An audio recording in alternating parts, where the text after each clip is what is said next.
Smart computer education YouTube ಚಾನಲ್ಗೆ ಸ್ವಾಗತ.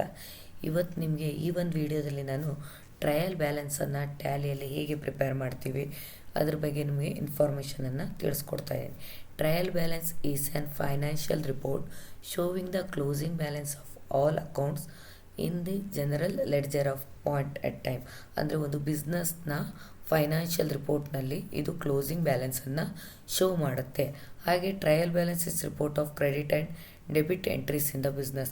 ಇದು ಡೆಬಿಟ್ ಮತ್ತು ಕ್ರೆಡಿಟ್ ಅಂದರೆ ಒಳಹರಿವು ಮತ್ತು ಹೊರಹರಿವುಗಳನ್ನು ಬಿಸ್ನೆಸ್ನಲ್ಲಿರುವಂಥ ರಿಪೋರ್ಟ್ಸನ್ನು ಡಿಸ್ಪ್ಲೇ ಮಾಡುತ್ತೆ. It's prepared for monthly or quarterly report. ಇದು ಮಂತ್ಲಿ ಅಥವಾ ಕ್ವಾರ್ಟರ್ಲಿಯಾಗಿ ಈ ರಿಪೋರ್ಟನ್ನು ನಾವು ಪ್ರಿಪೇರ್ ಮಾಡ್ತೀವಿ. The rule of preparing in trial balance prepare ಮಾಡಬೇಕಾದ್ರೆ ಏನು ರೂಲ್ಸ್ ಇದೆ ಅಂತ. All the assets must be recorded in the debit side. ಅಸೆಟ್ಸ್ಗಳೆಲ್ಲವೂ ಕೂಡ ಡೆಬಿಟ್ ಸೈಡಲ್ಲಿ ನೀವು ಎಂಟ್ರಿ ಹಾಕಬೇಕಾಗುತ್ತೆ. All liability can be recorded in the credit side. Liability means ಈಗ ಬಿಲ್ಸ್ ಪೇಯಬಲ್ ಇರುತ್ತೆ, ಅಂಥವುಗಳನ್ನೆಲ್ಲ ನಾವು ಕ್ರೆಡಿಟ್ ಸೈಡಲ್ಲಿ ಎಂಟ್ರಿ ಹಾಕಬೇಕಾಗತ್ತೆ. ನಾವು ಕೊಡ್ತಕ್ಕಂಥ ಹಣಗಳವೆಲ್ಲ. All incomes and gains must recorded in credit side. ಅಂದರೆ ನಮಗೆ ಬಂದಂಥ ಆಲ್ ಇನ್ಕಮ್ಸ್ ಆ್ಯಂಡ್ ಗೇನ್ಸ್, ಆದಾಯ ಅಥವಾ ಗಳಿಕೆ, ಇವುಗಳನ್ನು ನಾವು ಕ್ರೆಡಿಟ್ ಸೈಡಲ್ಲಿ ಎಂಟ್ರಿ ಮಾಡಬೇಕಾಗುತ್ತೆ. All expenses and losses in most recorded in debit side. ಅಂದರೆ ನಮ್ಮಿಂದ ಖರ್ಚಾಗ್ತಕ್ಕಂಥ ಹಣಗಳನ್ನು ನಾವು ಡೆಬಿಟ್ ಸೈಡ್ ಎಂಟ್ರಿ ಮಾಡಬೇಕು. ಇದು ನಾಮಿನಲ್ ಅಕೌಂಟನ್ನು ಆಧಾರವಾಗಿಟ್ಕೊಂಡು ನಾವು ಒಂದು ಟ್ರಯಲ್ ಬ್ಯಾಲೆನ್ಸನ್ನು ಪ್ರಿಪೇರ್ ಮಾಡ್ತೀವಿ. ಸೊ ಇಲ್ಲಿ ಒಂದು ಟ್ರಯಲ್ ಬ್ಯಾಲೆನ್ಸನ್ನು ನಾನು ಆಲ್ರೆಡಿ ತೊಗೊಂಡಿದ್ದೀನಿ. ಸೊ ಈ ಟ್ರಯಲ್ ಬ್ಯಾಲೆನ್ಸನ್ನು ನೀವು ನೋಟ್ಬುಕ್ನಲ್ಲಿ ನೋಟ್ ಮಾಡಿಕೊಂಡು ಈಗ ನಾನು ಪ್ರಿಪೇರ್ ಮಾಡ್ತೀನಿ ಟ್ಯಾಲಿಯಲ್ಲಿ, ಅದನ್ನ ನೀವು ನೋಡಿ ಪ್ರಾಕ್ಟೀಸ್ ಮಾಡಿ. ಸೊ ಈಗ ನಾನು ಟ್ಯಾಲಿಯನ್ನು ಓಪನ್ ಮಾಡ್ಕೊಂಡಿದ್ದೀನಿ. ಒಂದು ಕಂಪನಿಯನ್ನು ಕ್ರಿಯೇಟ್ ಮಾಡ್ತಾಯಿದ್ದೀನಿ. ಕಂಪನಿಯನ್ನು ಕ್ರಿಯೇಟ್ ಮಾಡುವಾಗ ಕ್ರಿಯೇಟ್ ಕಂಪನಿಗೆ ಹೋಗಬೇಕಾಗುತ್ತೆ. ಕ್ರಿಯೇಟ್ ಕಂಪನಿಯಲ್ಲಿ ನಾನಿಲ್ಲಿ ಒಂದು ಕಂಪನಿಯನ್ನು ಕ್ರಿಯೇಟ್ ಮಾಡ್ತೀನಿ. ನಾನು ಯಾವ ಒಂದು ಟ್ರಾನ್ಸಾಕ್ಷನನ್ನು ನಿಮಗೆ ತೋರಿಸ್ತಾ ಇರ್ತೀನಿ ಅದರ ಹೆಸರಲ್ಲಿ ಒಂದು ಕಂಪನಿಯನ್ನು ಕ್ರಿಯೇಟ್ ಮಾಡ್ತಾ ಇರ್ತೀನಿ. ನೀವಾಗಲ್ಲ, ಕಂಪನಿ ನೇಮನ್ನು ಇಲ್ಲಿ ಎಂಟ್ರಿ ಮಾಡಬೇಕಾಗುತ್ತೆ. ಸೊ ಹಾಗೆ ಇಲ್ಲಿ ಅಡ್ರೆಸ್ ಇರ್ಬೋದು, ಫೋನ್ ನಂಬರ್ ಇರ್ಬೋದು, ವೆಬ್ಸೈಟು, ಇವುಗಳನ್ನು ನೀವು ಎಂಟ್ರಿ ಮಾಡ್ಕೊಳ್ಳಿ. ನೆಕ್ಸ್ಟ್ ನಮಗೆ ಗೆಟ್ವೇ ಆಫ್ ಟ್ಯಾಲಿಗೆ ಹೋಗೋಣ. ಅಕೌಂಟ್ಸ್ ಇನ್ಫೋದಲ್ಲಿ ಲೆಡ್ಜರ್ಸ್ ಅಂತ ಸಿಗುತ್ತೆ. ಇಲ್ಲಿ ನಾವು ಕ್ರಿಯೇಟ್ ಅಂತ ತಗೊಳ್ಬೇಕಾಗುತ್ತೆ. ಕ್ರಿಯೇಟಲ್ಲಿ ಫಸ್ಟ್ ಒನ್ ಇದೆ ಕಂಪ್ಯೂಟರ್ ಇಕ್ವಿಪ್ಮೆಂಟ್ಸ್.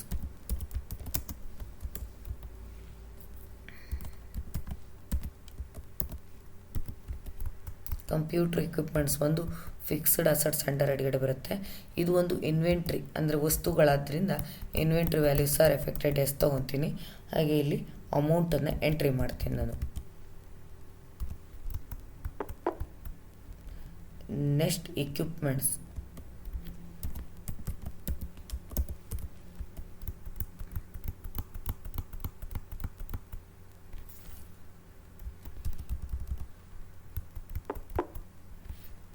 ಇದು ಡೆಟರ್ಸ್.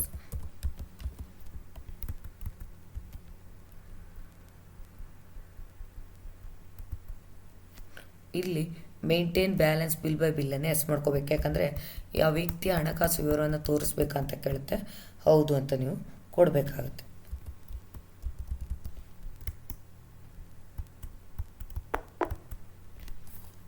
ನೆಕ್ಸ್ಟು ಕ್ಯಾಶ್ ಇದೆ. ಕ್ಯಾಶನ್ನು ನೆಕ್ಸ್ಟ್ ಎಂಟ್ರಿಯಲ್ಲಿ ತೋರಿಸ್ತೀನಿ. Capital account.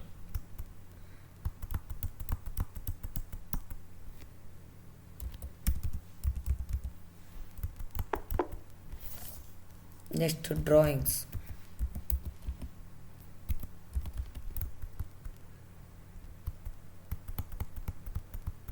ಇಲ್ಲಿ 500 ರೂಪೀಸನ್ನು ಕೊಟ್ಟಿದ್ದಾರೆ.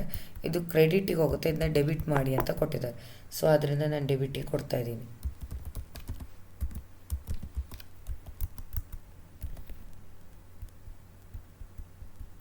ಕ್ರೆಡಿಟರ್, ಸೆಂಡ್ರಿ ಕ್ರೆಡಿಟರ್ಸ್ ಅಂತ ಕರಿತೀವಿ ಅವ್ರನ್ನ.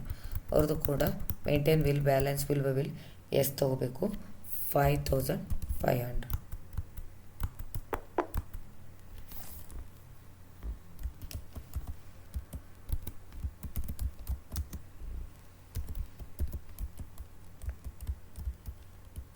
ಸರ್ವಿಸ್ ರೆಂಡರ್ಡ್ ಇನ್ಕಮ್ ಅಂತ ಕೊಟ್ಟಿದ್ದಾರೆ.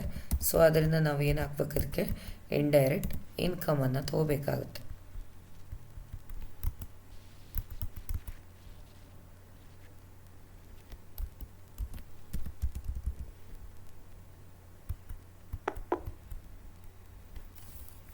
ರೆಂಟ್ ಒಂದು ಇಂಡೈರೆಕ್ಟ್ ಎಕ್ಸ್ಪೆನ್ಸಸ್, ಮಂತ್ಲಿ ಕಟ್ಟುವಂಥ ಬಾಡಿಗೆ ಹಣ.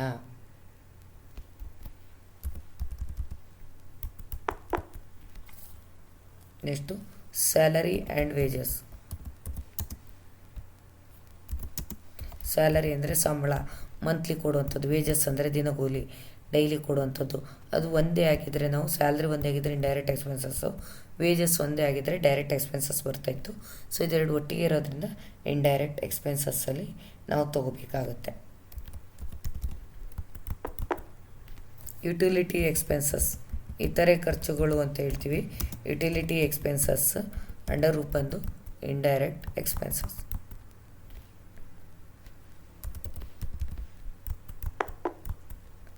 ಸೊ ಈಗ ನಾನೆಲ್ಲ ಟ್ರಾನ್ಸಾಕ್ಷನನ್ನು ಕ್ಲಿಯರ್ ಮಾಡಿದ್ದೀನಿ. ರಿಪೋರ್ಟನ್ನು ನಾವು ನೋಡಬೇಕು. ಸೊ 3 ಬಾರಿ ಎಸ್ಕೇಪನ್ನು ಪ್ರೆಸ್ ಮಾಡಿ ಗೆಟ್ವೇ ಆಫ್ ಟ್ಯಾಲಿಗೆ ಬನ್ನಿ.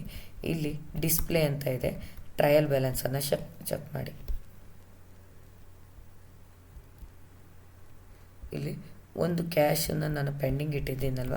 ಸೊ ಇಲ್ಲಿ ಅಕೌಂಟ್ಸ್ ಬುಕ್ಕಿಗೆ ಹೋಗಿ ಲೆಡ್ಜರ್ಸಲ್ಲಿ ಆಲ್ಟರಲ್ಲಿ ಕ್ಯಾಶನ್ನು ಎಂಟ್ರಿ ತೊಗೊಂಡು ಬನ್ನಿ.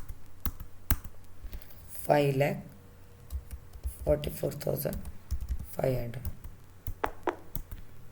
ನೋಡಿ. ಈಗ ನನಗೆ ಟ್ರಯಲ್ ಬ್ಯಾಲೆನ್ಸ್ ಶೀಟ್ ಕರೆಕ್ಟಾಗಿ ಬರುತ್ತೆ.